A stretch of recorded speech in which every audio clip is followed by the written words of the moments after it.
Consider the line given by L1 equal to x plus 3y minus 5 equal to 0, L2 equal to 3x minus ky minus 1 equal to 0, L3 equal to 5x plus 2y minus 12 equal to 0। Match the column है column 1 A में दे रखा है L1 L2 L3 are concurrent if, B में दे रखा है one of L1 L2 L3 is parallel to at least one of the other two if, C में दे रखा है L1 L2 L3 form a triangle if, D में दे रखा है L1 L2 L3 do not form a triangle if. Concurrent बोला है तो मैं क्या करूंगा, डिटर्मिनेंट को 0 को इक्वल लिखूंगा। ये तीनों लाइन दे रखा है, मैं इसका डिटर्मिनेंट को 0 को इक्वल लिखता हूँ। क्यों? क्योंकि बोला है कंकरेंट। x का कोएफिशिएंट 1, y का 3, ये कांस्टेंट -5, x का 3, y का -k, ये कांस्टेंट -1 है, x का 5, y का 2, कांस्टेंट -12 है। इसको 0 के इक्वल लिख दिया हूँ। अब इसे सॉल्व कर दो। 1 -12 इंटू -k, फिर माइनस देता हूँ -1 इंटू 2, फिर यहाँ पर माइनस देता हूँ तो -3, 3 इंटू -12, माइनस देता हूँ -5 इंटू -1, फिर ब्रैकेट लिखूंगा प्लस, ये -5 है तो ले दो ब्रैकेट, फिर क्या करूँगा 3 into 2 -5 into -k equal to 0। अब इसे सॉल्व कर देता हूँ। ये मल्टीप्लाई होने पर क्या हो जाएगा 12k, ये माइनस माइनस प्लस तो 2, ये मल्टीप्लाई होने पर क्या हो जाएगा -36, ठीक है। ये माइनस माइनस प्लस तो ये क्या हो जाएगा +5 हो जाएगा, ये प्लस माइनस माइनस तो माइनस दे दो, 3 इंटू 2 क्या होगा 6, प्लस माइनस माइनस प्लस तो 5k। तब यहाँ पर ब्रैकेट में खोल देता हूँ, ब्रैकेट खोलूंगा, ये 3 से मल्टीप्लाई होगा, ये ऐड करो तो कितना होगा -31, ठीक है। ये ब्रैकेट खोल दो तो कितना होगा -30, ये कितना होगा -25k इक्वल टू 0। तो k वाले को एक साथ लिखो, 12k -25k, ठीक है। यहाँ पर देखो 2 है, ये 3 इंटू 31 कितना होगा 93 होगा, minus minus plus -30 equal to 0। इसको सब्ट्रैक्ट कर दूंगा तो क्या होगा -13k, इसको ऐड कर दो तो कितना होगा 95, फिर सब्ट्रैक्ट कर दो तो कितना हो जाएगा 65। तो इसको उधर सरका दो तो 13k इक्वल टू 65, इसको कूदा दो तो क्या कितना बार में कटेगा 5 बार में, 13 5 जा 65। तो k इक्वल टू मेरा क्या आ गया 5। s से मैच कर रहा तो a को s से मैच करा देता हूँ।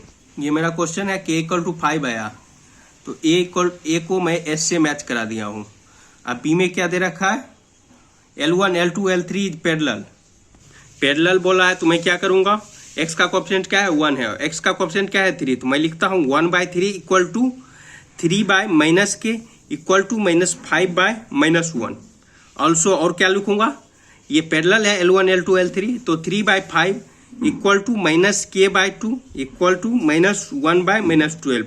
जिस ऑप्शन से मैच करेगा उससे मैं मैच करा देता हूँ।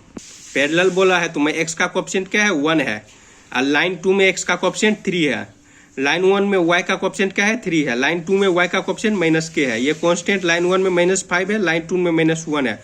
इसको सॉल्व कर दो, इसको मैं एक साथ लिख लेता हूँ। तो 1/3 इक्वल टू 3/-k इधर आ जाएगा, ये इधर चल जाए तो -k इक्वल टू क्या हो गया 9, बोले तो k इक्वल टू -9। ऑल्सो और क्या होगा, लाइन 2 लाइन 3 में चलता हूँ। लाइन 2 में x का कोएफिशिएंट 3 है, x का कोएफिशिएंट 3 है, और लाइन 3 में x का कोएफिशिएंट 5 है। लाइन 2 में y का कोएफिशिएंट -k है, लाइन 3 में y का कोएफिशिएंट 2 है मेरे को, लाइन 3 में कांस्टेंट -1 है, और क्या है यहाँ पर लाइन 3 में कांस्टेंट -12 है, ठीक है। तो यहाँ से देख लो, इसको एक साथ लिख लो तो 3/5 इक्वल टू -k/2, मेरा k निकालने का लक्ष्य है, इसको इधर कर दो तो k इक्वल टू -6/5 आ गया। तो b का आंसर क्या हो जाएगा, सॉल्व करके k इक्वल टू -9 आया, k इक्वल टू -6/5 आया। तो b का मैं pq लिख देता हूँ, तो b का आंसर मेरा pq। c में क्या बोला है, c में बोला L1 L2 L3 forms a triangle if, L1 L2 L3 forms a triangle if, ये ट्रेंगल फॉर्म करेगा अगर ये कंकरेंट ना हो पैरेलल ना हो। तो कंकरेंट का आंसर मेरा क्या आया, a का आंसर मेरा क्या आया, a का आंसर मेरा आया था k इक्वल टू 5। b का आंसर क्या आया था, ये ऑप्शन a का आंसर आया। b का क्या आया p और q आया था, b का pq आया था। हमें क्या बोला है ट्रेंगल फॉर्म करे, तो इसके लिए कंकरेंट ना हो ना पैरेलल हो। अगर पैरेलल होगा ट्रेंगल कैसे फॉर्म करेगा, कंकरेंट होगा तो कैसे फॉर्म करेगा। तो इसका आंसर क्या हो जाएगा, सी का आर हो जाएगा। काहे को k इक्वल टू ये ना हो और ये ना हो तो क्या होगा, k इक्वल टू 5/6। तो मैं सी का आर में टिक कर देता हूँ, सी का आर में टिक करता हूँ।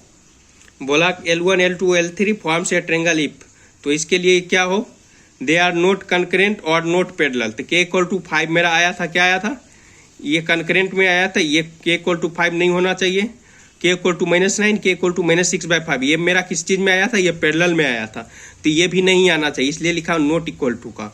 तो किस में मैच करा दूंगा, सी को आर से मैच करा दिया हूँ। डी में क्या है, L1 L2 L3 do not form से ट्रेंगल इफ, ये ट्रेंगल फॉर्म नहीं करेगा। कब नहीं फॉर्म करेगा, जब ये k इक्वल टू 5 हो और k इक्वल टू कितना हो, -9 हो, -6/5 हो। कहने का मतलब ये पैरेलल हो। अगर पैरेलल होगा तो ट्रेंगल कैसे फॉर्म करेगा, और कनकरेंट होगा तो ट्रेंगल कैसे फॉर्म करेगा। कनकरेंट में मेरा k इक्वल टू 5 आया था, a का s आया था, और पैरेलल में मेरा आंसर क्या आया था, k equal to -9, k equal to -6/5। तो मैं इसमें क्या बोल देता हूँ, डी में PQS, तो मेरा डी का आंसर PQS होगा। क्वेश्चन में बोला ना ट्रेंगल नहीं फॉर्म करे, ट्रेंगल फॉर्म कब नहीं करेगा, जब पैरेलल और कनकरेंट। तो पैरेलल और कनकरेंट का आंसर क्या आया था, k इक्वल टू 5 आया था, ये कनकरेंट का और पैरेलल का ये आया था, तो यही मेरा आंसर हो जाएगा।